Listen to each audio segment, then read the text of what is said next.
रात से हुई झमाझम बारिश से कई जगहों पर नुकसान हुआ है। बारिश की वजह से सुनारी एयरपोर्ट की दीवार गिर गई है, जिसकी वजह से सुनारी मेन रोड पर ढेर सारा कचरा आ गया है। हादसे के बाद एयरपोर्ट प्रबंधन दीवार को दुरुस्त करने में जुटा हुआ है। तो देखिए, एयरपोर्ट प्रबंधन अब मरम्मती कार्य में जुटा हुआ है। झमाझम बारिश से नुकसान हुआ है और इस नुकसान को कम करने की कोशिश से सुनारी एयरपोर्ट की दीवार गिर गई, मरम्मती का काम जारी है।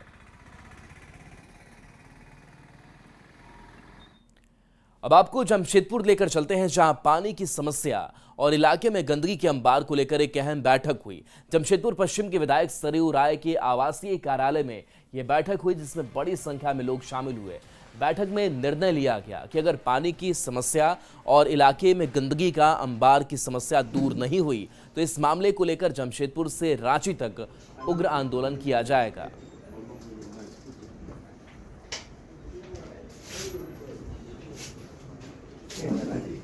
पानी में कमी और सफाई में कमी, दोनों को लेकर बहुत ज़्यादा परेशान है। अपने स्तर पर हम लोग प्रयास कर रहे हैं।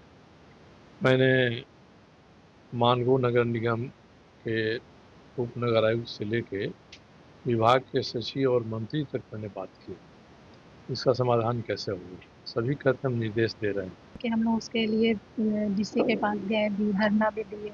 सब कुछ होते हुए जानबूझ के शून्य तरीके से ये काम किया जा रहा है, क्योंकि हम लोग महिलाएं, खास करके महिलाएं बहुत ज़्यादा, पानी नहीं है तो कुछ भी घर का काम नहीं हो पाता है और सारा चीज़ को अस्त व्यस्त कर दिया गया है। तो विधायक जी निरंतर प्रयास कर रहे हैं कि अविलंब सारे जो भी समस्या है उसको ठीक किया जाए। खासकर विधायक जी का फोकस है पानी पे। पानी को लेकर विधायक जी मैं टाइम टू टाइम जाके वहाँ विजिट कर रहे, देख रहे हैं, यहाँ से लेकर रांची तक दौड़ रहे हैं और उम्मीद है कि बहुत जल्दी हम लोग पानी की समस्या को ठीक कर लेंगे। झारखंड के दौरे पर आई 16वीं वित्त आयोग की टीम ने राज्य सरकार के मंत्रियों और अधिकारियों के साथ बैठक की। इसमें सरकार की ओर से अगले 5 साल के लिए केंद्रीय सहायता की मांग की गई। सरकार की ओर से कितनी राशि की डिमांड की गई है, वित्त आयोग का रुख क्या रहा और क्यों उत्साहित दिखे सरकार के मंत्री, पूरी खबर जानिए इस रिपोर्ट में।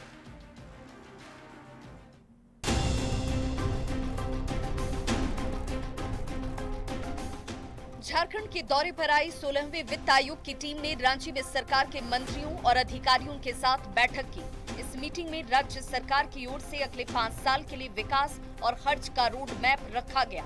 सरकार की ओर से 3,03,000 करोड़ रुपए के अनुदान की मांग की गई।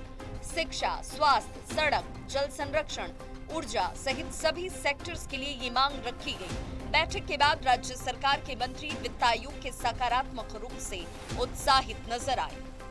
आने वाले 5 वर्षों के लिए लगभग 3,03,000 करोड़ का ग्रांट या अनुदान की मांग रखी गई। एक संवैधानिक संस्था जो भारत के तमाम नागरिकों के लिए प्रतिबद्ध है, हमारी बातों को एक पॉजिटिव नोट में भारत सरकार तक पहुंचाएगी। एक आशा भरी निगाहों से 16वें वित्त आयोग के लोगों से आग्रह हुआ है कि भाई झारखंड की जो उम्मीद अपेक्षा है उसको पूरा करने का काम करें। बैठक के बाद वित्त आयोग की टीम ने मीटिंग में उठे मुद्दों की जानकारी दी। उन्होंने कहा कि राज्य सरकार की ओर से राज्य की हिस्सेदारी 41% से बढ़ाकर 50% करने की मांग की गई। हालांकि फैसला क्या होगा इस पर अभी कोई साफ जवाब नहीं दिया गया। किस एरिया में जरूरत है ये राज्य सरकार का काम है, किस एरिया में, बिकॉज हमारी कंडीशंस नहीं लगी होती हमारी कि आप इस पे खर्च करोगे तो देंगे। ये devolution is unconditional, state government का निर्णय होता है, स्टेट गवर्नमेंट को प्रायोरिटीज, सारा जो फेडरेशन का आइडिया है, अदरवाइज सेंट्रल गवर्नमेंट सारे डिसीजन कर सकती है। झारखंड सरकार की ओर से केंद्रीय अनुदान में राज्य का हिस्सा बढ़ाने की मांग रखी गई है, ताकि विकास के काम में कहीं कोई कमी न रह जाए। सरकार का आरोप है कि उत्पादक राज्य होने के बाद भी राज्य की हिस्सेदारी कम है। ऐसे में केंद्रीय अनुदान बढ़ाने की अपील की गई है।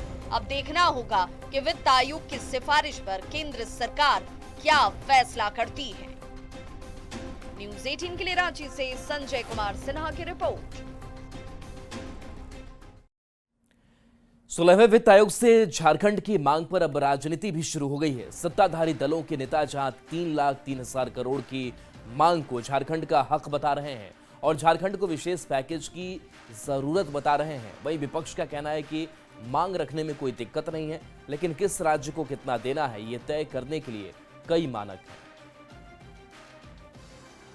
केंद्र सरकार हमारा पैसा जो है अभी तक रोके हुई है, तो उस पैसे के अलावा अगर हमें आर्थिक पैकेज मिलता है तो कहीं ना कहीं राज्य जो है विकास में और अधिक तीव्रता दिखाएगी। और जो हमारी लक्ष्य है, जो हमारा प्रतिबद्धता है कि हम राज्य के अंतिम व्यक्ति तक विकास की किरण पहुंचा सके, वो विकास की किरण तीव्रता के साथ पहुंचेगी। तो वित्त आयोग सारी चीज़ों को देखता है, सुनता है और उसके बाद ही निर्णय लेता है। भाई मांग करना गलत नहीं है, लेकिन जिससे मांग कर रहे हैं तो वो भी हर प्रक्रिया को देखता है, वित्त को देखता है और सब चीज़ें होने के बाद ही राज्य सरकार के मांग के आधार पर फिर वो देखता है कि इनको कितना देना चाहिए, क्या इनकी आवश्यकता है। एक संवेदनशील सदस्य जितने भी आए थे, मैं सभी को मानता हूँ वो एक संवेदनशील लोग थे और झारखंड की मांगों पर सहानुभूतिपूर्वक विचार करेंगे और जो हक अधिकार झारखंड को मिलना चाहिए वो मिलेगा। उसका मार्ग प्रशस्त हुआ है। हमारे अधिकारियों ने, वित्त मंत्री ने सारी बातों को बहुत सिलसिलेवार ढंग से आयोग के समक्ष रखा है। झारखंड के जल संसाधन और अल्पसंख्यक कल्याण मंत्री हफीजुल हसन की पीएचडी डिग्री पर सवाल खड़े हो रहे हैं। पीएचडी डिग्री फर्जी होने और संस्थान के संदिग्ध अंतर्राष्ट्रीय संबंध होने का दावा किया जा रहा है। गंभीर आरोपों की जांच का ये मामला अब सीबीआई तक पहुंच गया है। क्या है पूरा विवाद और क्यों उठ रहे हैं हफीजुल हसन की पीएचडी डिग्री पर सवाल, ये रिपोर्ट देखिए। हेमंत सरकार में जल संसाधन और अल्पसंख्यक कल्याण मंत्री हफीजुल हसन फर्जी डिग्री के फेर में फंसते नजर आ रहे हैं। मंत्री हफीजुल हसन पर पीएचडी की फर्जी डिग्री रखने का आरोप है। संस्थान के साथ संदिग्ध अंतर्राष्ट्रीय संबंध होने का भी आरोप है, जिसे लेकर सीबीआई निदेशक को एनआईए की डीआईजी जया रॉय ने पत्र लिखा, क्योंकि नेता प्रतिपक्ष बाबूलाल ने पत्र लिखकर एनआईए से जांच की मांग की थी। एक मंत्री के द्वारा इतना बड़ा फ्रॉड और कहीं ना कहीं गंभीरता होगी तभी केंद्रीय एजेंसियां इसमें पड़ी हैं। एनआईए सीबीआई जो भी हो वो सारी जांच करेगी और इनके पाकिस्तानी सूत्र का भी पता करेगी। फर्जी डिग्री मामले में सीबीआई से एक्शन लेने की मांग की जा रही है। दरअसल मंत्री हफीजुल ने सोशल वेलफेयर और पॉलिटिक्स इन मॉडर्न सोसाइटी विषय पर शोध का दावा किया था। भारत वर्चुअल ओपन यूनिवर्सिटी नामक संस्थान से पीएचडी की डिग्री लेने की बात कही थी, पर इस संस्थान को ना तो यूजीसी और ना ही राज्य सरकार से मान्यता मिली है। लिहाजा सत्ताधारी जेएमएम अपने नेता के बचाव में उतर आया है। यही यूनिवर्सिटी, जहां तक मुझे जानकारी है कि भारतीय जनता पार्टी के एक आसाम के कोई सांसद थे, उनको भी इस तरह की डिग्री सौंपे थे। फर्जी लोग किसी को भी ट्रैप कर लेते हैं और हमको लगता है कि इस यूनिवर्सिटी का भी यदि जांच किया जाएगा तो ये भाजपा का ही कोई आदमी नहीं करेगा।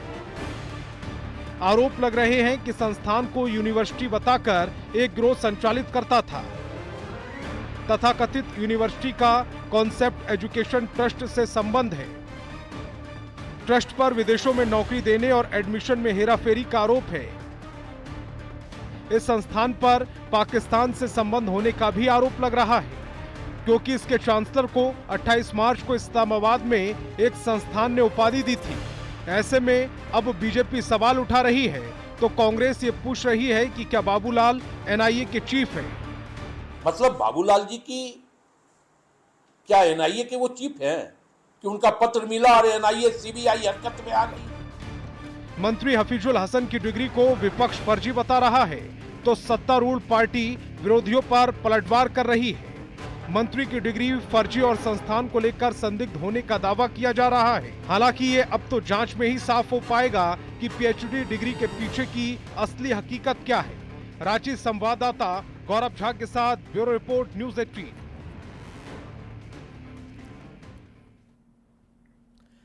तो झारखंड में सियासी लड़ाई अब फर्जी डिग्री पर आ गई है। मंत्री हफीजुल हसन की पीएचडी डिग्री पर विवाद और जांच की मांग पर सत्ताधारी जेएमएम और कांग्रेस ने बीजेपी पर जमकर निशाना साधा है और पूछा है कि बीजेपी में भी फर्जी डिग्री के आरोपियों की लंबी लिस्ट है, तो क्या बीजेपी उन सब की भी जांच कराएगी?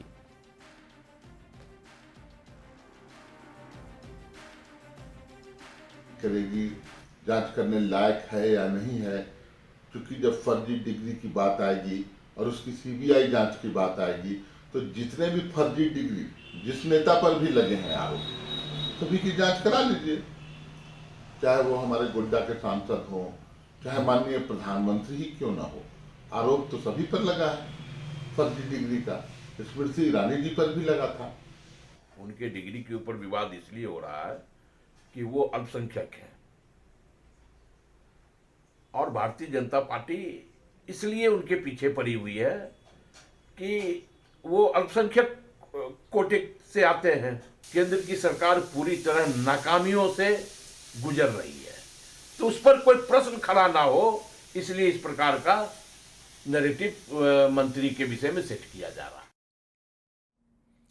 झारखंड में आज इंटर साइंस और कॉमर्स का रिजल्ट आ रहा है। इसके पहले पिछले दिनों मैट्रिक का रिजल्ट आया, जिसमें लुप्त हो रही आदिम जनजाति बिरहोर समुदाय की 2 बेटियों ने अपने समाज को नई राह दिखाई है। हजारीबाग के चौपारण की किरण जो अनाथ है, उसने मैट्रिक में 80% मार्क्स लाया है, जबकि चनवा, जिसकी पढ़ाई रुकवा कर बाल विवाह कराया जा रहा था, उसने 66% अंक से मैट्रिक पास कर आगे बढ़ने का अपना इरादा जता दिया है। इन दोनों की शानदार उपलब्धि के लिए हजारीबाग के डीसी ने इन्हें सम्मानित किया है और हर तरह की सरकारी योजना का लाभ दिलाने का वादा किया है। साथ ही इन्हें बिरहोर समुदाय के लिए ब्रांड एम्बेसडर बनाने की बात कही है। हम लोग सपोर्ट किए तो अच्छे से पढ़े हैं और मेहनत किए हैं।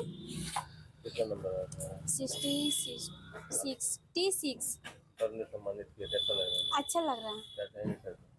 थैंक यू कहेंगे। परिवार क्या करते हैं, कैसे मैनेज की पढ़ाई वगैरह? मेहनत किए, परिवार में मजदूरी करते हैं, डॉक्टर बनना। पेरेंट्स मजदूरी करते हैं। मेरे माता पिता नहीं हैं। कैसे तैयारी वगैरह चला, कैसे की, कौन सा कॉलेज कर रहा है? स्कूल में की। क्या बनना है अभी? आर्मी। आदिम जनजाति में बिरहोर समुदाय की बच्चियां हैं। बिरहोर एक घुमंतु प्रजाति की जाति होती है जो अब हमारे देश से धीरे धीरे खत्म हो रही है। बहुत कम ही बिरहोर जाति के बच्चे और समुदाय बच गए हैं और कहीं कहीं इनकी बस्ती मिलती है। तो हमारे चौपारण प्रखंड में 3-4 जगह पे बिरहोर थे। तो इसमें से जो हमारी 2 बच्चियां अभी पुरस्कृत हुई हैं, ये जमुनिया तरी एकदम जंगल में है, जो हमारे स्कूल से कम 50 किलोमीटर अंदर जंगल में है, दनुआ के जंगल में। तो वहाँ की ये बच्चियां हैं और ये दोनों रिश्ते में तो लगती हैं, पर एक बच्ची अनाथ है, किरण कुमारी, और एक बच्ची चनवा कुमारी जो है उनके माता पिता हैं। बहुत मुश्किल से ये लोग विद्यालय में रही। चनवा की तो शादी होने वाली थी, बाल विवाह इनके गार्जियन कर रहे थे। फिर हम लोग खुद ही गए जमुनिया तरी और यहाँ उनके गार्जियंस को समझाए कि बच्चे को पढ़ने दीजिए, क्योंकि आपकी बच्ची बिरहोर जनजाति से है जो लुप्त हो रही है, और यदि ये बच्ची मैट्रिक पास कर जाती है तो इनको तुरंत अच्छा नौकरी वगैरह मिल जाएगा। ज़्यादा से ज़्यादा संख्या में पीवीटीजीज़ के जो बच्चे हैं, जिनके लिए जो ऑनरेबल सीएम सर और जो झारखंड सरकार है अलग अलग स्कीम्स चला रही हैं इनके लिए, उन तक हम कैसे आउटरीच करें, कैसे उन तक जो है सारी योजनाओं को पहुंचाएं, और उनकी अगर कुछ इश्यूज़ अगर होते हैं तो उनको भी हम समझने की कोशिश करेंगे। और मैं पूरा जो है समझता हूँ कि आने वाले समय में ज़्यादा से ज़्यादा संख्या में इन समाज के जो बच्चे हैं उन तक शिक्षा पहुँचेगी। देखिए, जहां एक तरफ मैट्रिक का रिजल्ट जारी कर दिया गया है, तो वहीं 2 जिले की ऐसे बेटियों को हजारीबाग के उपायुक्त ने सम्मानित किया है जो जिला मुख्यालय से काफी सुदूरवर्ती क्षेत्र से आती है। दरअसल अगर हम इसके पीछे की बात कर ले तो ये जो दोनों बेटियां हैं ये जो आदिम जनजाति बिरहोर परिवार है उससे संबंध रखती हैं। अगर इनकी हम बात कर ले तो ये जो चौपारण प्रखंड है वहां का जमुनिया तरी एक गांव है, वहां की ये रहने वाली है। बता दें कि एक किरण कुमारी जिन्होंने 409 अंक प्राप्त किया है, तो वहीं चनवा कुमारी ने 332 अंक लाकर जो अपने समाज का जो है वो एक नाम इन्होंने रोशन करने का काम किया है। बता दें कि ये जो आदिम जनजाति परिवार है ये काफी पिछड़े परिवार में आते हैं और ऐसे परिवार से जो बेटियां ने प्रथम स्थान मैट्रिक में जो लाया है, इसको लेकर जो है डीसी ने सम्मानित किया है। तो हम कह सकते हैं कि यह जो है एक बड़ी उपलब्धि है और कहीं ना कहीं समाज के लिए यह एक सकारात्मक संदेश जरूर है। सुशांत सोनी, न्यूज 18 हजारीबाग। और चले न्यूज 18 बिहार झारखंड पर खबरें आपके लिए लगातार जारी है।